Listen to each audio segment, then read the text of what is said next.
Hello, everyone, and welcome to the latest episode of Vijf Vragen, or 5 Questions, as we would say in English. This is our podcast featuring the people of the Netherlands' diplomatic network here in the U.S. We're talking with the diplomats and policy officers about the strong bonds between the United States and the Netherlands, as well as our diplomatic work in the United States. We focus on our cultural and economic ties that go back more than 400 years. And we talk about the collaborations between our two countries that make our relationship a partnership that works. I'm Jeff Allenack from the Embassy's Communications Office, and I'm here for the second and final time with Ambassador André Haspels. Thank you for joining me again, Ambassador. You're welcome, Jeff. Always great to talk to you. Ambassador, you were my first guest on this podcast back in September, 9 months ago. And we thought it would be nice to end our first season with another 5 questions for you for a couple of reasons. First, well, you're the ambassador, the top diplomat for the Netherlands here in the States, so your words carry some weight. Secondly, you're in the final weeks of your term, so we thought it would be a good idea to reflect on your 4 years here in the United States. So let me ask you, how will you remember your tenure as ambassador here? Well, as you say, the 4 years started in August 2019 till August 2023. Those were years, I would say, characterized by the pandemic. Started in February, March 2020. And then roughly a 2 years COVID period. And then I would say a period in which the restrictions were lifted and where we could go back to normal as far as possible. So I would characterize it as 4 turbulent years with a big cut in a way when the pandemic started.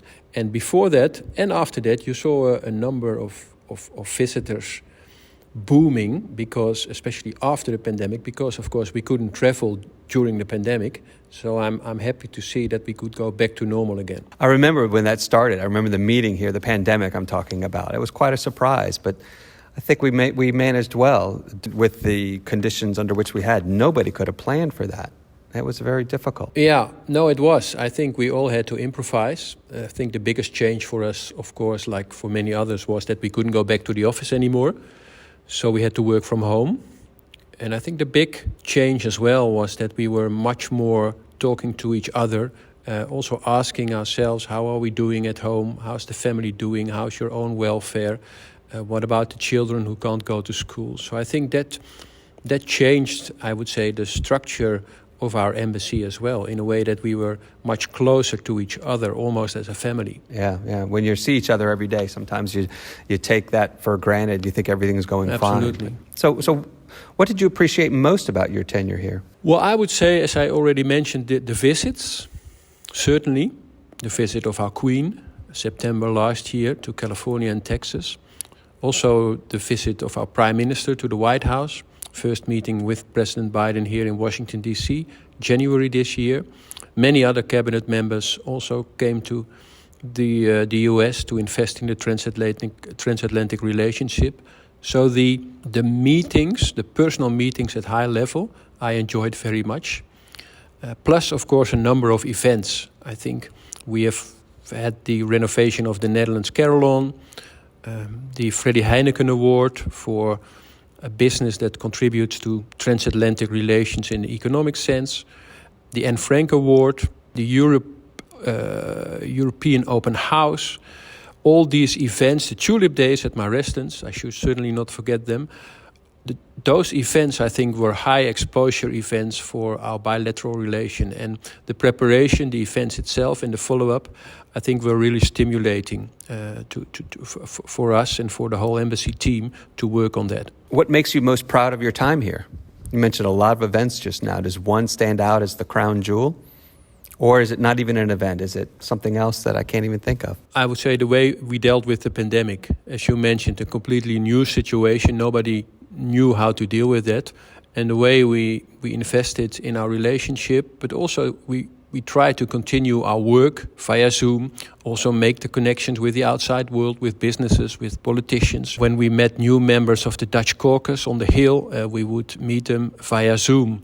If we had new visitors coming in who wanted to meet with us, we could do that via Zoom. So in that respect, a different way of working, and the fact that we managed to continue our work, I think makes me very proud, combined with the fact that we haven't lost many people, colleagues, in a way that people didn't want to come to the embassy anymore or alienated from the embassy. I think we remained working as a team with the important lesson learned from the pandemic that you can also work from home. As long as you make good arrangements, then it's perfectly fine to work part of your week from home as well. So that, I think, is a huge benefit. As somebody who does that, I agree. There's a lot of work that can be done at home, a lot of work that can be done in the office. The flexibility seems to be key. Other than the friends you've made during your time here, what will you miss most about the United States? That's difficult to say. I like this country, and I've said in one of my farewell speeches that I almost feel like an American. I like to travel a lot here, and your national parks are terrific, but also your villages, your big cities, your people. So, as a whole, I'll miss the United States with all its characteristics. But I'm a hiker.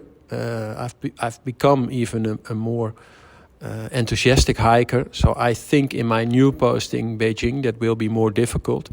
So the hiking combined with beauty of nature, I think is something that I will certainly miss. Did you ever have a chance to hike any part of the Appalachian Trail here? Yeah, I did parts, both at the starting point in Georgia, at the end, or depends where you want to start. Yeah, in Maine. Some people start there, some people start in Maine. I did parts in Maine and parts in between, but just short stretches. So that's what I'll miss. And of course, I'll miss also going to sports matches, especially here in summer, the baseball matches. Although the Nets, became winner of the World Series when I arrived here, since then it only went downhill, unfortunately. But still, going to the stadium, the atmosphere, the way people interact with each other, it's a family event. The atmosphere is nice. So that's something I'll miss as well. Can always come back and enjoy a ball game. Yeah. You're heading off to China, which will be a different posting in many ways, not just the politics, but also language, culture, much more. How do you prepare for such a posting? Yeah, well, obviously, I'm not a China expert. If you look at our embassy, we have local staff who speak Chinese. They can be either Chinese or they can be Dutch, but living in Beijing. And then we have expat staff. And again, some of these expat staff are Chinese experts. They studied the language or the culture. Or they are non-China experts like me. So first of all, it means that I'll have to rely on the colleagues who are present, both local and expat staff. They know the way, they know the country, they know the language, so they help me in my first period and hopefully during my stay there. Secondly, I've been reading a lot about China. I've been talking to experts here, whether it's from government, state, the National Security Service, the business community, the NGOs, the universities. So I have quite a good picture, I would say, of how the United States looks at China. I've read a few books.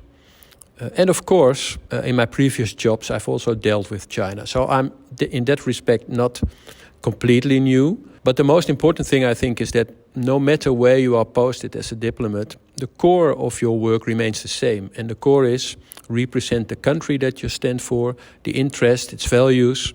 And that is something that you have to do all over the world, whether it's in the United States, whether it's in China, in Africa, or in Asia or Latin America. It's something that you have to do everywhere. So in that respect, yes, it's a completely different setting, but the job in its core remains the same. Definitely half of it, right? You're Dutch or represent the Netherlands. That doesn't change no matter where you go. No, exactly. Is there something you're looking forward to most culturally from China? Whether it's, I can't even think what it might be. Some of the local food maybe, or music, or theater? Well, I think just discover both Beijing as a city with almost the same number of inhabitants as my country.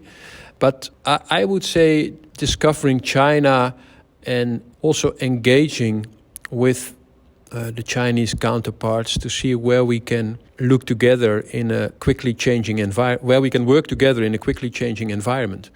I think the situation has become more complex if you look at our relationships for a number of reasons.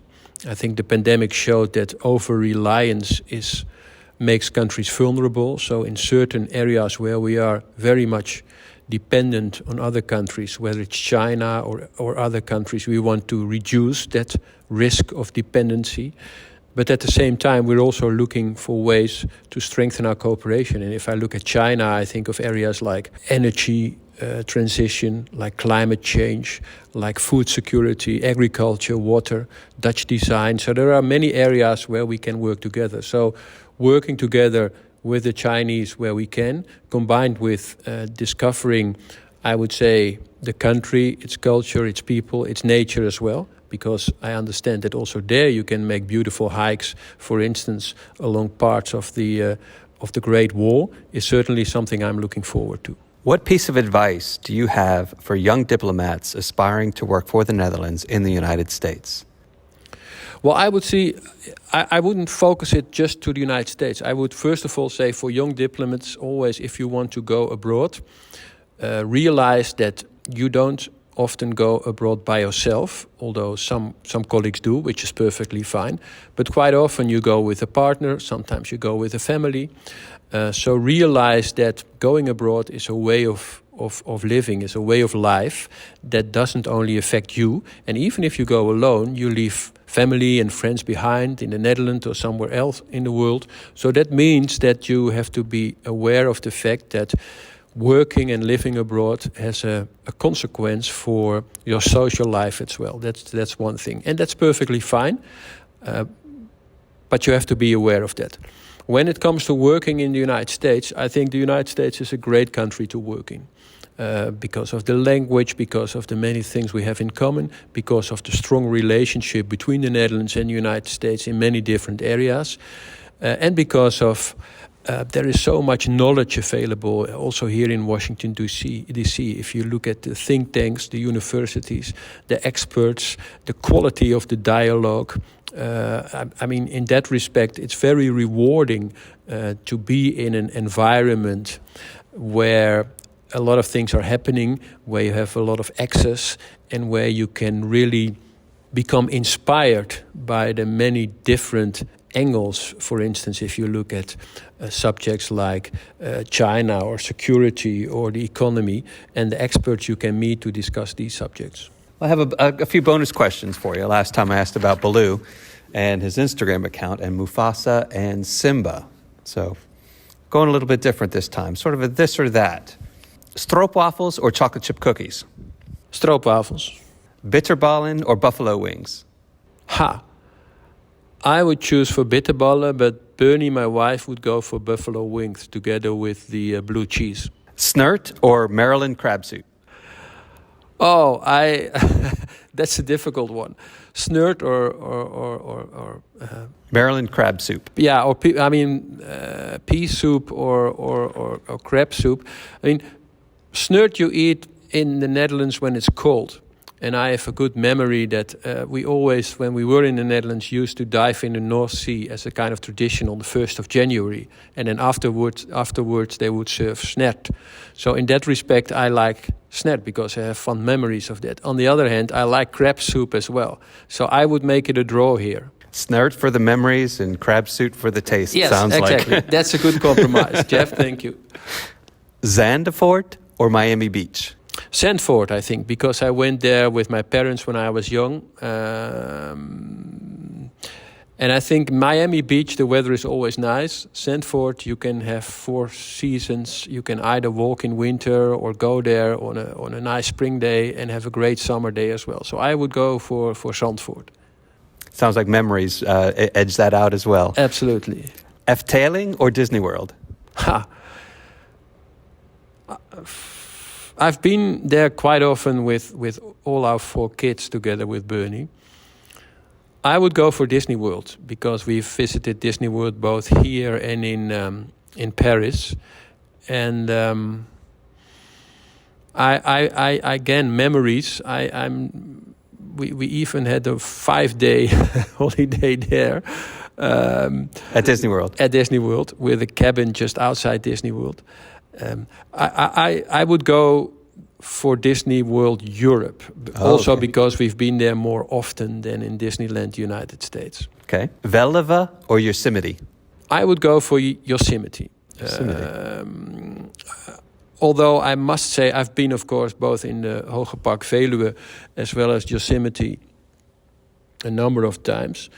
A couple of weeks ago, I visited Yosemite, I think just in the good period, because there was still snow in the mountains, a lot of water and the waterfalls and the Misty Trail and the rivers. But it was not that busy yet. But I've already seen the signs along the road saying 1.5 hour waiting time, 1 hour waiting time. So you don't want to be there in the peak season in Yosemite. But I happen to be there in a relatively quiet period. And if you are lucky enough to enjoy nature with not too many people, I think Yosemite, its hikes are beautiful. So I'd go for Yosemite. Tour de France or Daytona 500? Tour de France, I think. Mainly... Didn't even have to think about that one. No, I didn't have to think about it.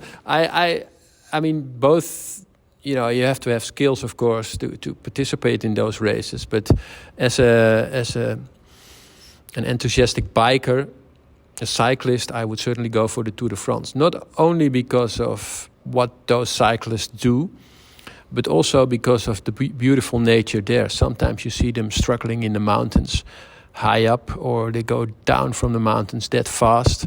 So the combination of the sports and nature, I think, makes for me Tour de France a very special event. Good reason. Priority for cyclists or right turn on red? I like both. I think both should be there.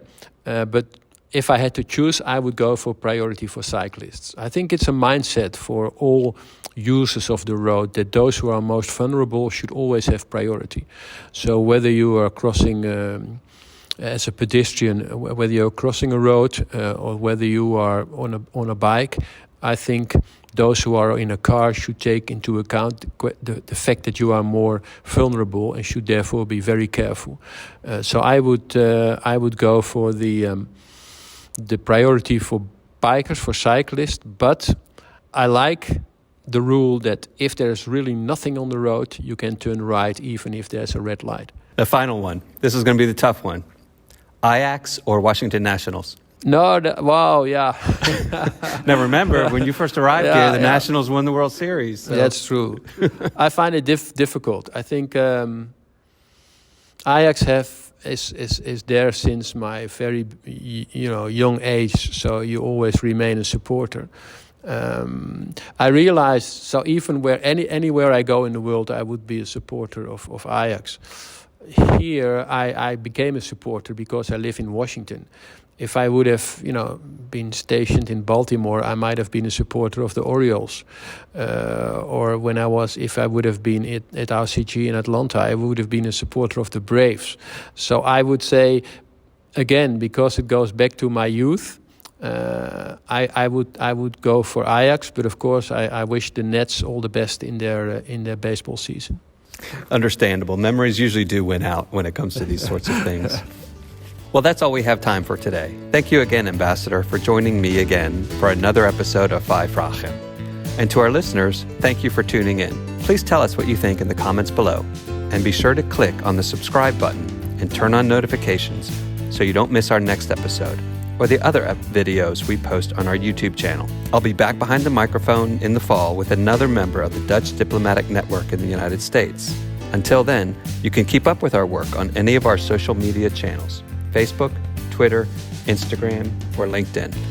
Just search for NL in the USA, and you can stay up to date on how the United States and the Netherlands have a partnership that works.